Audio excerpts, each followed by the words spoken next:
तिरंगे पर संग्राम। दरअसल तिरंगा अभियान को लेकर मध्य प्रदेश में सियासी बयानबाजी तेज हो गई है। पूर्व मंत्री पीसी शर्मा ने बीजेपी और आरएसएस पर निशाना साधते हुए अभियान को इवेंट मैनेजमेंट बताया और कई सवाल खड़े किए। वहीं बीजेपी प्रवक्ता मंजरी जैन ने पलटवार करते हुए कहा कि प्रधानमंत्री नरेंद्र मोदी के आह्वान पर तिरंगा यात्रा निकाली जा रही है और प्रशासन ने भी इसका आह्वान किया है। कांग्रेस की अंदरूनी बैठक को लेकर भी बीजेपी ने अंतर कलह का आरोप लगाया। देखिए, आरएसएस पर भी पीसी शर्मा ने हमला बोला है, वहीं तिरंगा यात्रा को लेकर भी उन्होंने अब सवाल खड़े कर दिए हैं। बीजेपी ने कांग्रेस पर पलटवार किया है। आपको बता दें कि जो भी बयान आए हैं, सुनिए।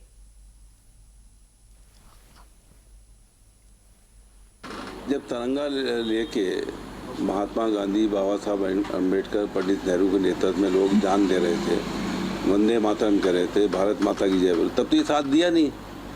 अब ये देख रहे हैं कि ये राष्ट्रीय ध्वज जो आरएसएस के मुख्यालय में 45 साल हम फहराए नहीं नागपुर के अंदर। पर अब ये सब मैं समझता हूँ कि पूरे के पूरे इवेंट मैनेजमेंट है, इनकी हालत ख़राब हो गई। इनका राष्ट्रीय अध्यक्ष अपना बूथ बिहार के अंदर बांकीपुर में और पूरी सीट हार गए। मैं तो समझता हूँ पूरी सरकार को इस्तीफा देना चाहिए। आपका राष्ट्रीय अध्यक्ष नहीं जीत सकता तो कौन जीतेगा? ये आपकी नीतियों का फेलियर है। जो लोग वंदे मातरम का लगातार विरोध करते रहे हैं, जो हमेशा सांप्रदायिक ताकतों को बढ़ावा देते रहे हैं, जो धर्मनिरपेक्षता के नाम पर सांप्रदायिक ताकतों के आगे अपने घुटने टेक देते हैं, वहाँ वो तिरंगा यात्रा पर प्रश्न चिन्ह लगा रहे हैं। तो हमने तो हमेशा तिरंगा को ऊंचा रखने का काम किया। धारा 370 हटाई तो हमने कश्मीर में जाकर तिरंगा लहराया, आपने तो हर जगह अपमान किया है। तो बहुत बड़ा अंतर है। जनता समझती है देश में कौन सी राष्ट्रवादी पार्टी है, कौन वंदे मातरम का सम्मान करता है, कौन तिरंगा का सम्मान करता है। ये जनता देखती है और समझती भी है। देखिए, तिरंगा अभियान को लेकर लगातार मध्य प्रदेश में सियासी बयानबाजी तेज हो चुकी है। वहीं पूर्व मंत्री पीसी शर्मा ने बीजेपी और आरएसएस पर निशाना साधते हुए अभियान को इवेंट मैनेजमेंट करार दिया और कई बड़े सवाल भी इस पर खड़े किए हैं। वहीं बीजेपी प्रवक्ता मंजरी जैन ने पलटवार करते हुए कहा कि प्रधानमंत्री नरेंद्र मोदी के आह्वान पर तिरंगा यात्रा निकाली जा रही है और प्रशासन ने भी इसका आह्वान किया है। बता दें कि कांग्रेस की अंदरूनी बैठक को लेकर भी बीजेपी के अंतर कलह का आरोप लगाया गया। आपको बता दें कि पीएम मोदी के आह्वान पर इस अभियान की शुरुआत की गई है। वहीं कलेक्टर ने भी अभियान को लेकर आम जनता से अपील की है, आह्वान किया गया है। बीजेपी प्रवक्ता मंजरी जैन का भी इस पर हमला देखा गया। आपको बता दें कि तिरंगा यात्रा पर सवाल उठाने वालों पर लगातार निशाना साधा जा रहा है। वहीं कांग्रेस पर सांप्रदायिकता को लेकर भी आरोप लगे हैं। आपको बता दें कि तिरंगा अभियान को लेकर मध्य प्रदेश की राजनीति लगातार गर्मा रही है, लगातार बयानबाजी तेज होती जा रही है। वहीं पूर्व मंत्री पीसी शर्मा ने बीजेपी और आरएसएस पर भी निशाना साधते हुए अभियान को इवेंट मैनेजमेंट करार दिया और कई बड़े सवाल भी खड़े कर दिए हैं। वहीं बीजेपी प्रवक्ता मंजरी जैन ने पलटवार करते हुए कहा कि प्रधानमंत्री नरेंद्र मोदी के आह्वान पर तिरंगा यात्रा निकाली जा रही है और प्रशासन ने भी इसका आह्वान कर दिया है। कांग्रेस की अंदरूनी बैठक को लेकर भी बीजेपी ने अंतर कलह का आरोप लगाया है। बता दें कि दोनों दलों में जुबानी जंग तेज होती चल रही है। इस पर और अधिक जानकारी के लिए हमारे साथ हमारे संवाददाता प्रिंस गुप्ता हमारे साथ जुड़ चुके हैं। प्रिंस, तिरंगा अभियान को लेकर मध्य प्रदेश में विवाद की आखिर शुरुआत कैसे हुई?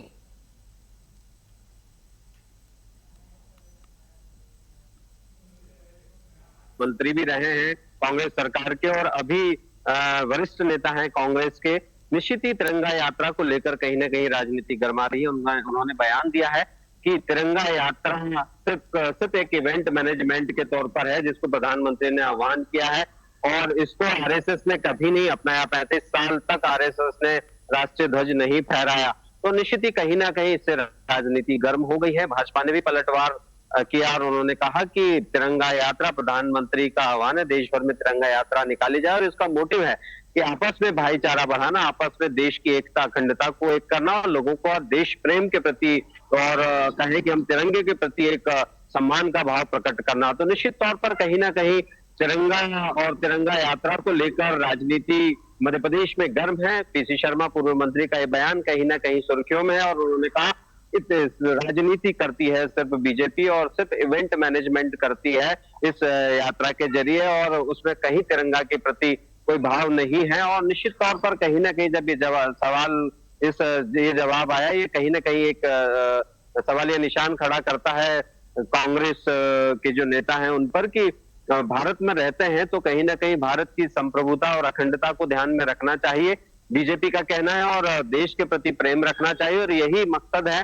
कि तिरंगा यात्रा का कि आपस में एक दूसरे को जोड़े रखना, देश के प्रति समर्पण भाव का लाना और दूसरा तिरंगा के प्रति एक सम्मान को जागृत करना और लोगों को एकजुट करना। तो निश्चित ही भारत में रहते हैं तो तिरंगे को लेकर एक सम्मान का भाव सभी के बीच होना चाहिए और तिरंगा जो है वो कहीं ना कहीं देश की अखंडता, संप्रभुता और 1.25 अरब भारतीयों के सम्मान का प्रतीक है, उसका सम्मान हमेशा करना चाहिए। जी देखिए प्रिंस, बीजेपी की ओर से कांग्रेस की अंदरूनी बैठकों को लेकर अंतरकलह के आरोप भी इसमें लगाए गए हैं, तो क्या कांग्रेस में वाकई संगठनात्मक मतभेद के ऐसे संकेत दिखाई दे रहे हैं?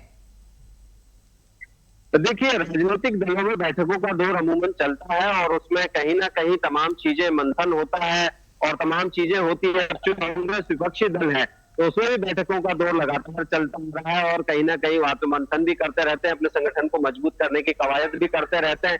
क्योंकि सत्ता से काफी समय से दूर है, 1.5 साल का कार्यकाल कमलनाथ सरकार का अगर हम छोड़ते हैं तो लगभग 20 सालों से सत्ता से दूर है कांग्रेस। तो निश्चित ही वो कहीं ना कहीं कोशिश करती है कि वापस राज्य में सत्ता में लौट आए और अपनी एक जगह बनाए। तो बैठकों का दौर लगातार चल रहा है, लेकिन कहीं ना कहीं अंतर्कलह की बात भी आती है कि आपस में भी अंतर विरोध और अंतर्कलह दिखाई देती है कांग्रेसी नेताओं में।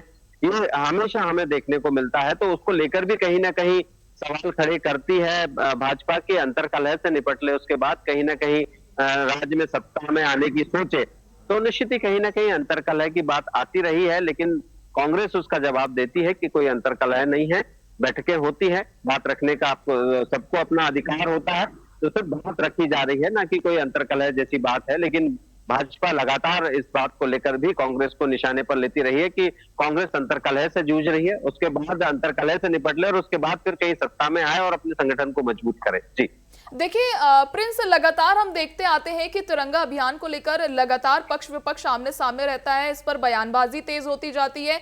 तो क्या मानते हैं कि मध्य प्रदेश में तिरंगा अभियान कहीं सियासी शक्ति प्रदर्शन का मुद्दा तो नहीं बन पाएगा?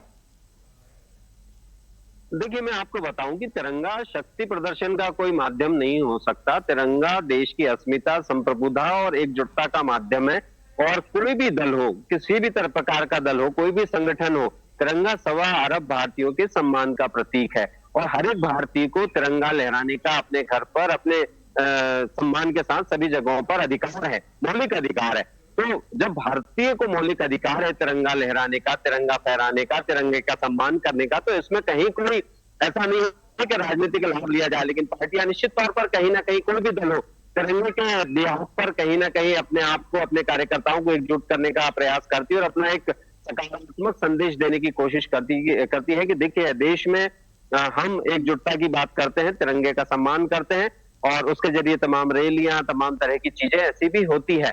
लेकिन फिर भी हमको ये सोचना चाहिए कि तिरंगा सिर्फ इवेंट नहीं है, तिरंगा सिर्फ राजनीतिक माइलेज लेने का माध्यम नहीं है, तिरंगा सिर्फ राजनीतिक लाभ लेने का माध्यम नहीं है। तिरंगा देश की अखंडता, संप्रभुता और देश के सम्मान का प्रतीक है, 1.25 अरब भारतीयों के सम्मान का प्रतीक है, उसको कहीं अलग होकर नहीं देखना चाहिए। चलिए, बहुत शुक्रिया प्रिंस जुड़ने के लिए और तमाम जानकारी के लिए। तो बता दें कि तिरंगा अभियान को लेकर लगातार मध्य प्रदेश में सियासी बयानबाजी तेज होती जा रही है। वहीं पूर्व मंत्री पीसी शर्मा ने बीजेपी और आरएसएस पर निशाना साधते हुए अभियान को इवेंट मैनेजमेंट भी करार दिया और सवाल भी खड़े किए। वहीं अब ये देखने वाली बात होगी कि तिरंगा यात्रा निकलने के बाद पक्ष विपक्ष के और क्या कुछ बयान सामने आते हैं। फिलहाल आज के 2 खबर दोपहर में इतना ही। आप बने रहिए टीवी 24 के साथ। नमस्कार।